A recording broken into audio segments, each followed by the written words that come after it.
देखिए अगर मन की बात करें तो हम घर से इतनी दूर आते हैं और हमारे जैसे 30 से 35 हज़ार छात्र यहाँ रहते हैं।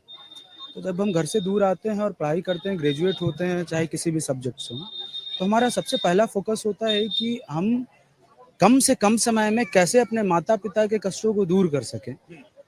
अब वो कष्ट कैसे दूर होंगे तो ये आर्थिक, जो आर्थिक सहयोग हम उनको कर पाएँगे, उनसे उनके कष्ट दूर होंगे। और ये आर्थिक सहयोग कब होगा? जब हम जल्द से जल्द आफ्टर डिग्री कोई किसी अच्छे स्थान पे हम जाएँगे या फिर गवर्नमेंट या फिर प्राइवेट, वो डज़न्ट मैटर। लेकिन हमें जल्द से जल्द आय का स्रोत हमें मिल जाएगा, तो हम उनको उनके कष्ट को दूर करेंगे। और हमारी जो मनोदशा होती है, हम छात्र जो हॉस्टल के कमरों में बैठ के यही सोचते हैं। हमारा मैक्सिमम टाइम इसी में जाता है कि हम जल्द से जल्द कैसे उनको उनके कष्टों से दूर करें। बहुत वाजिब बात आपने कही, क्योंकि मैं बोला ना कि देश में अलग अलग हिस्सों में घूमे हैं, ढेर सारी लोकसभाओं को, 50 से ज्यादा लोकसभाओं को हमने कवर किया, लेकिन ये क्लियरिटी कुछ ही जगहों पर मिलती है कि नौकरी का मतलब सिर्फ सरकारी फॉर्म नहीं होता। आपने कहा दोनों तरीके के सेक्टर हों लेकिन वो मौके मिले।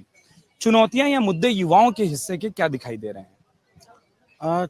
सबसे बड़ा मुद्दा जो अभी चुनाव का है वो बेरोजगारी है। अब मैं तो स्टूडेंट हूँ और अगर हमारे मुद्दे आप कहेंगे तो बेरोजगारी और महंगाई।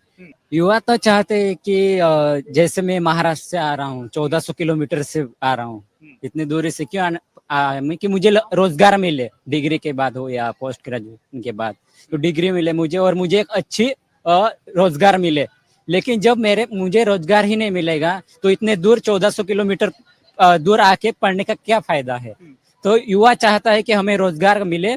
प्रत्येक युवा जहाँ बीएचयू में घुमा हो तो युवा चाहता है कि रोजगार मिले। हर जो युवा चाहता है। जब मैं मेरे दोस्तों से पूछता हूँ कि वो पहले 2014-19 में उनके पिताजी ने मोदी जी को वोट किया, लेकिन इस बार उनके पिताजी वो चाहते हैं कि मोदी जी को क्यों वोट नहीं देंगे, क्योंकि मोदी जी ने जुमलाबाजी की है। मोदी जी ने कहा था कि 2 करोड़ नौकरियां देंगे, साल में 2 करोड़ नौकरियां देंगे। मोदी जी ने 2 करोड़ में 2 लाख भी नौकरियां नहीं दी। तो यही मुद्दा रहेगा, रोजगार रहेगा। राहुल, तुमने तो मुझे 2 राज्य एक साथ समझा दिए।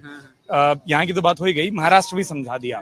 एक चीज में अगर आप उसका जवाब दे सको, क्या महाराष्ट्र में जिस इलाके से आप आते हैं, क्या वहां पर आपको ऐसे शिक्षण संस्थान नहीं मिले जहां आपको ये गारंटी लग रही हो कि मैं वहां से पढ़ूं और बेहतर हो जाऊं?